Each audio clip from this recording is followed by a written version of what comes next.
Hello everyone, Will here. And today we're asking another extremely dangerous question. Does the Alliance actually need the Bronze Dwarves? And I know what you're all thinking. Willith, that's like asking, does a sword need steel? Does a tank need armor? Does Stormwind need someone to fix everything the gnomes make explode? Yes, the answer is yes. But like the human video, we're not just vibe checking this, we're judging dwarves by their lands, their resources, their usefulness, their political weight, and what they actually do for the Alliance as a whole. So grab a tankard, secure your beard, and let's begin.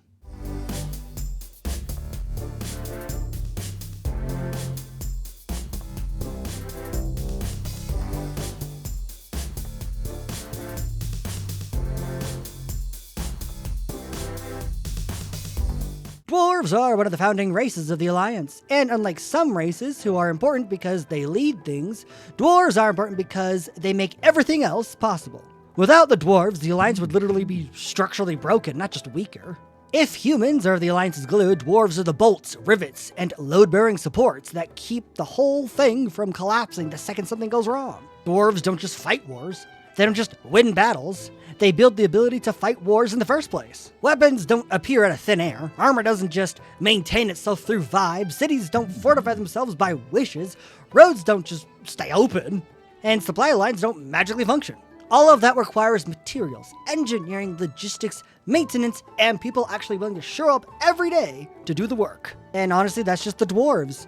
They don't chase glory, they don't pivot wildly with politics, and they don't abandon projects halfway through because of a vision quest or a moral crisis.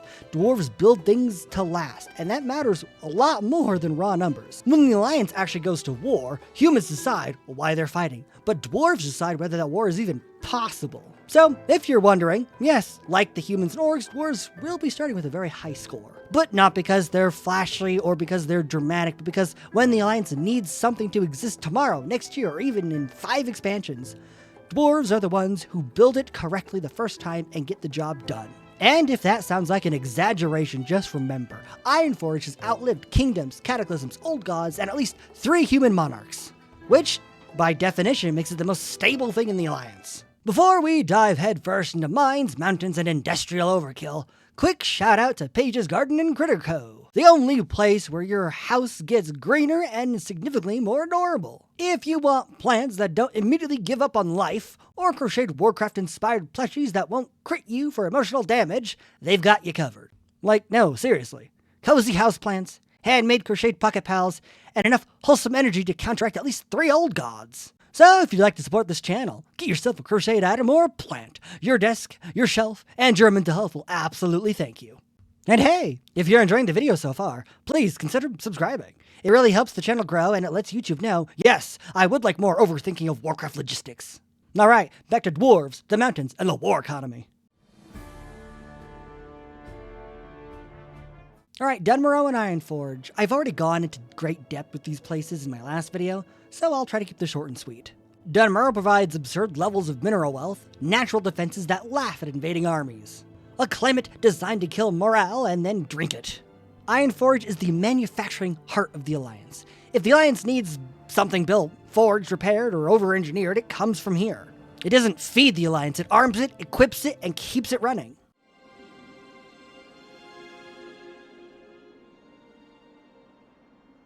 Lochmadan is the we should probably grow a little bit of food here zone.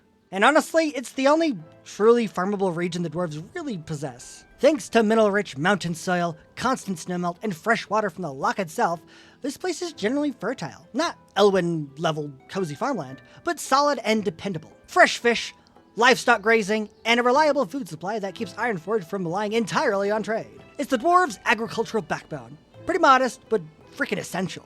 Now, let's talk security. Because, somehow, even the dwarves' farming zone is a nightmare to invade. Lochmadan is extremely mountainous. Go figure. With limited open ground and very controlled access, there's essentially just one way in, through dwarven-held mountain passages and gates, which means any invading army has to push through narrow tunnels, fight uphill, hit multiple choke points, and do it all while dwarves are raining arrows down and gunfire and rocks. And that's assuming they even let you get that far. Because if things start going badly, they can just collapse the tunnels. They're not going to make a last stand, and they're not going to make a heroic charge. They're just going to be like, yeah, we're sealing this section, good luck with the mountain. And at that point, the invasion is just over. You're freaking trapped underground and realizing your campaign died to structural engineering. So, while the lock looks peaceful, it is deceptively, what the frick is that word? Deceptively secure. It feeds Ironforge, it supports Dunmorrow, and it's protected by geography so brutal that even getting near the farms requires permission from the mountain itself.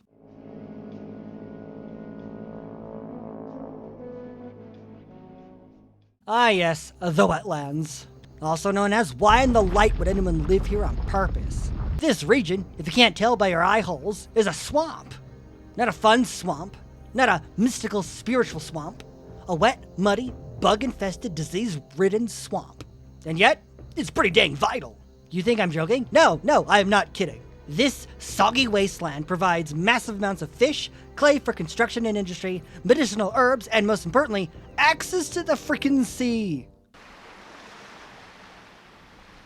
This is the dwarves' only route to open ocean trade. And, well, yes, they have the Deep Run Tram, hallowed be its name, and behold its glory. It simply just cannot compete with ships. And it only goes to Stormwind. The harbor alone just makes the wetlands priceless to the dwarves. It's how dwarven weapons, armor, tools, and engineering reach Stormwind, Kultaris, and just the rest of the Alliance. Or how supplies and more just reach Ironforge. Without the wetlands, Ironforge just becomes landlocked, which is not very useful.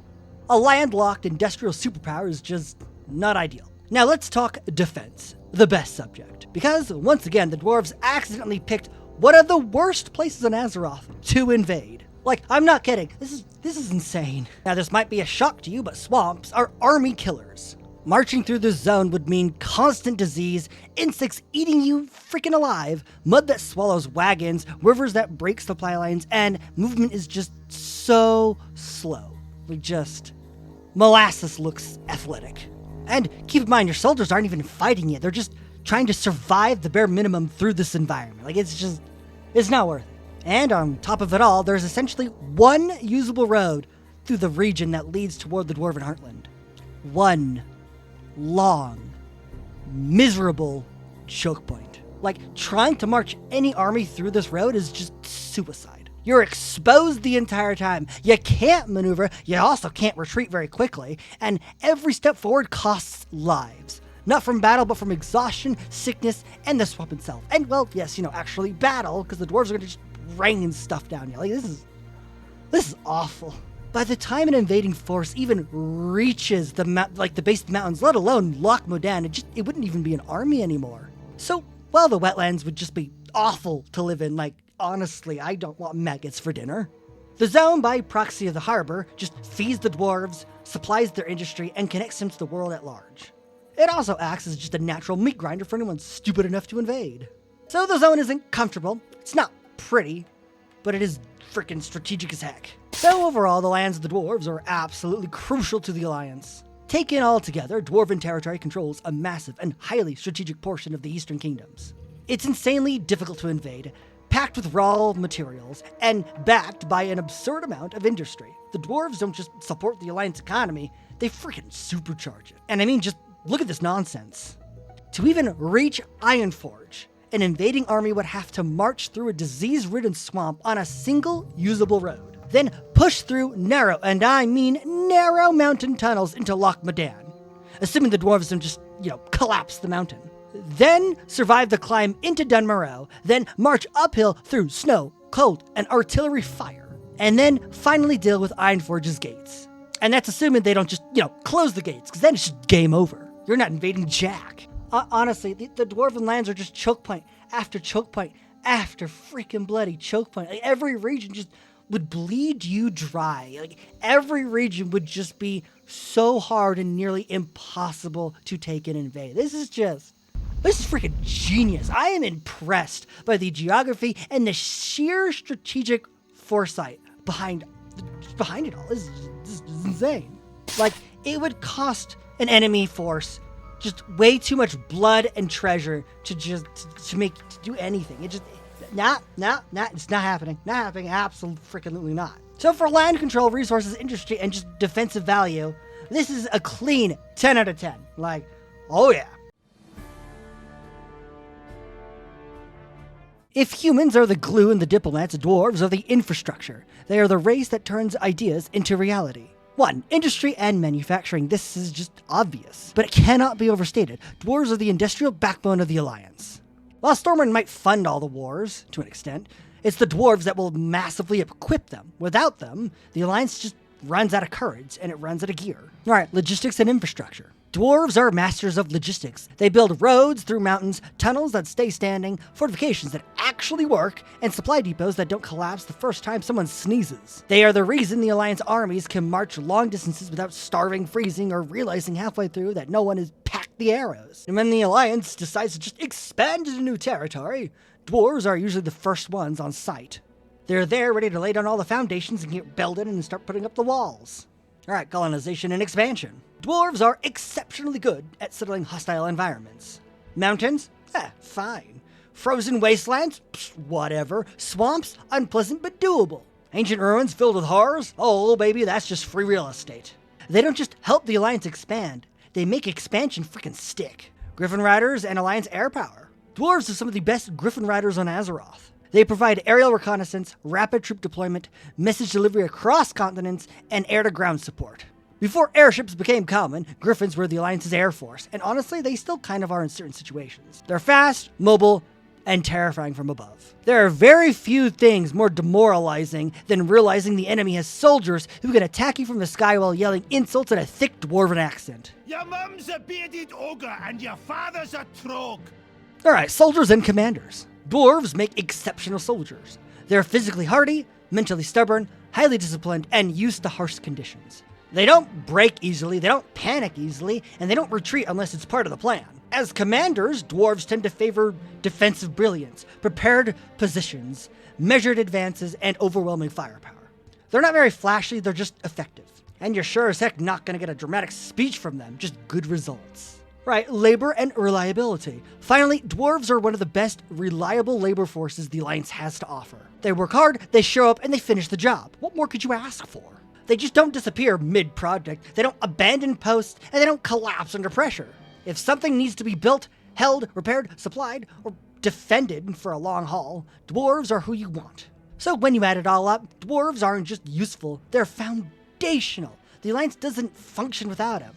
So for how the Alliance uses dwarves, I'd say it's a clean 10 out of 10. Dwarves don't dominate Alliance politics through speeches, ideology, or moral posturing. They dominate it through sheer logistics. Because, here's the uncomfortable truth, if the dwarves don't support a war, that war simply just doesn't happen. You can have the bravest soldiers in the world, but bravery doesn't stop arrows. This gives the dwarves an enormous amount of soft power. They don't need to threaten anyone. All they have to say is, yeah, we're not funding that. And suddenly the entire Alliance war effort goes from righteous crusade to, maybe we should talk this out. Stormwind might declare the wars, but it's Ironforge who quietly decides whether they're supplied. That gives the dwarves just a ton of leverage. Because even if Stormwind wants to fight, no dwarves means your army is under-equipped, your sieges fail, your casualties skyrocket, and your war collapses under its own weight. On the Alliance Council, the dwarves just punch far above their own numbers. They're honestly highly respected because they don't act emotionally, unless the beer is out. They don't really chase glory, and they don't start wars lightly. When dwarves vote for war, it signals this is necessary, this is sustainable, and this is worth the cost. When they vote against one, however, everyone suddenly starts checking their supply lines and doing the worst thing imaginable, doing math. So politically, they're the reason the Alliance even functions. I give them 10 out of 10 anvils dropped on the negotiating table. Alright, the dwarves get a freaking perfect score. They land firmly in S tier. Because without them, the Alliance doesn't just collapse dramatically, it just stops working. They make the difference between a heroic coalition and a very brave group of people with no equipment. So yeah, does the Alliance need the dwarves? Abso-freaking-lutely. That's just non-negotiable. You may not always see dwarven influence, but you will feel it the moment it's gone. As always, thank you all so much for watching. Let me know in the comments, do you agree with this ranking? Or do you think another race carries more weight behind the scenes? Until next time, guys, see ya!